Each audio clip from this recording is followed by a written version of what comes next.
Keeping data and messages safe from prying eyes is the goal of cybersecurity. We can hide data from hackers by encrypting it. Encryption is the process of encoding data into a format that's unreadable. All encryption relies on a unique key to encrypt and decrypt the data. This key is basically a password that's combined with the cipher to encrypt the data. In this lesson, we're going to look at some encryption methods, including symmetric encryption, asymmetric encryption, hybrid crypto systems, and ephemeral keys. Symmetric encryption uses the same key to encrypt and decrypt data. This is the simplest and oldest form of encryption. Let's look at how this works. Travis has a confidential file that he needs to send to Craig. To ensure that the file is sent safely, Travis encrypts the file using his secret symmetric encryption key and sends it to Craig. To open the file, Craig must use the same encryption key to decrypt the file. One of the biggest problems with symmetric encryption is that both parties must use the same key. If Travis and Craig send encrypted data often, they've probably set up this secret key in advance.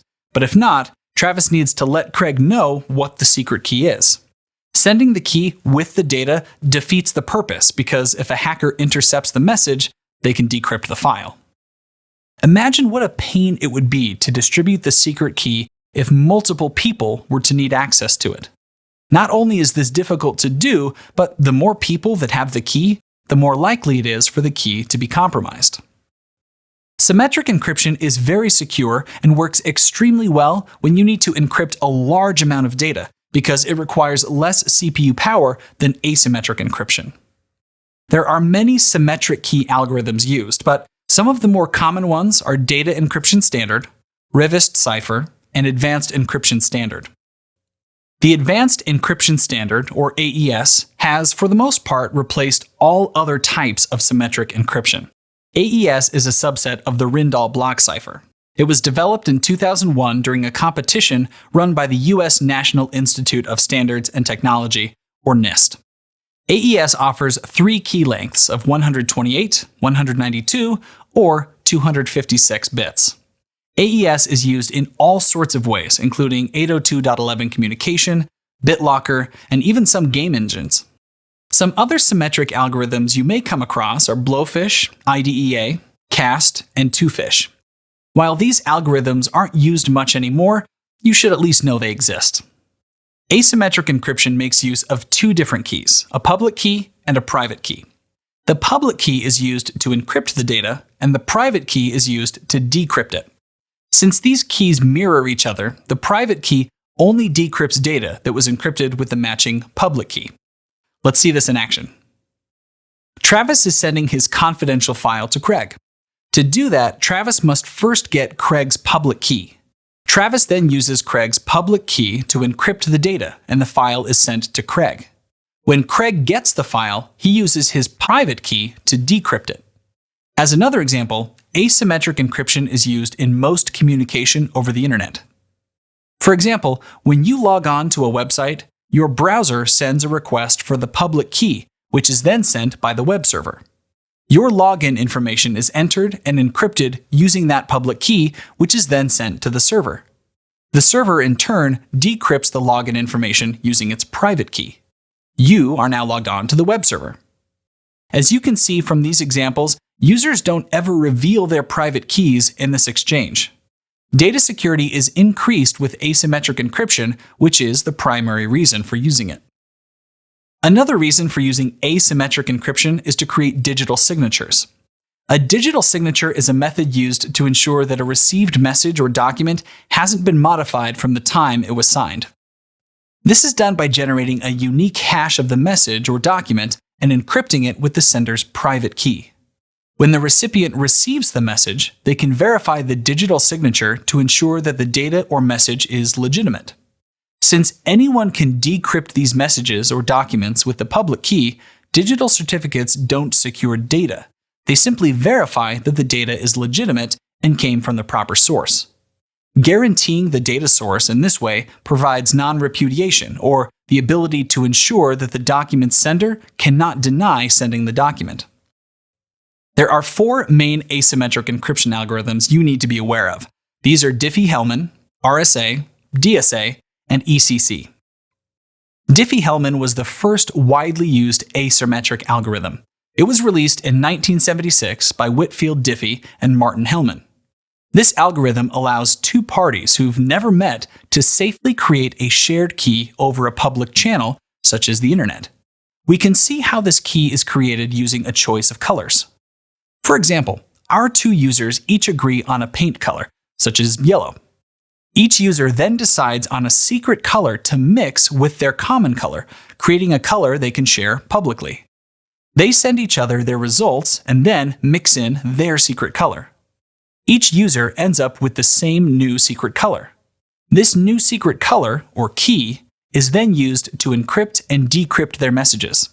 If a hacker were to intercept any of these messages without knowing each user's secret color, they wouldn't be able to reverse the process and figure out the final secret color. Diffie-Hellman is frequently implemented in security protocols such as TLS, IPsec, SSH, and more. In 1977, Ron Rivest, Adi Shamir, and Leonard Adelman released one of the first public key crypto systems, which is known by the initial letters of the developers' surnames, RSA. RSA defined the process of using a public key to encrypt data and a secret key to decrypt it. RSA is still one of the most widely used algorithms for securing data transmissions and creating digital signatures. The Digital Signature Algorithm, or DSA, is a federal information processing standard for digital signatures. It was proposed in 1991 by NIST and became the government standard in 1993. It uses a different algorithm than RSA, but provides the same level of security. Elliptic curve cryptography, or ECC, is the latest encryption method. The algorithms used with this method can generate smaller keys that are just as secure as other methods. Many websites have adopted ECC to secure data being sent back and forth. Asymmetric encryption methods aren't very efficient because they rely on some complicated mathematical computations, but they do make it easier to exchange keys. In contrast, symmetric methods are efficient, but they become inconvenient when the time comes to get the keys out. A hybrid crypto system combines the efficiency of symmetric methods and the convenience of asymmetric methods. Let's see how it works. Travis needs to send a confidential file to Craig. Before doing so, Travis uses his symmetric private key to encrypt the data. Next, Travis encrypts the secret key using Craig's public key. The file is then sent to Craig.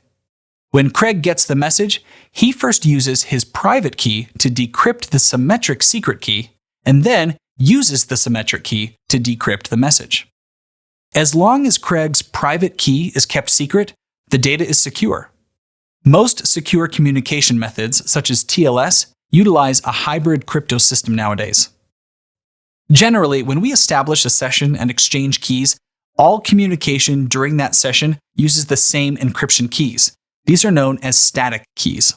The problem is that the longer a key is used, the more susceptible it is to attack. To combat this, we use ephemeral keys. These are keys that are generated for each new session or transaction. Perfect forward secrecy makes use of ephemeral keys. Perfect forward secrecy and ephemeral keys are used quite often in instant messaging apps. Every message that's sent generates its own encryption key. It doesn't matter if a hacker intercepts any of the keys because the next message has a completely different one. The hacker is unable to eavesdrop on the entire conversation or session. That's it for this lesson. In this lesson, we first looked at symmetric encryption, which uses the same key to encrypt and decrypt data. We then looked at asymmetric encryption, which uses a public key and a private key to encrypt and decrypt data. We also covered hybrid crypto systems that combine the efficiency of symmetric methods and the convenience of asymmetric methods. Finally, we covered ephemeral keys. These are keys that are generated for each new session or transaction.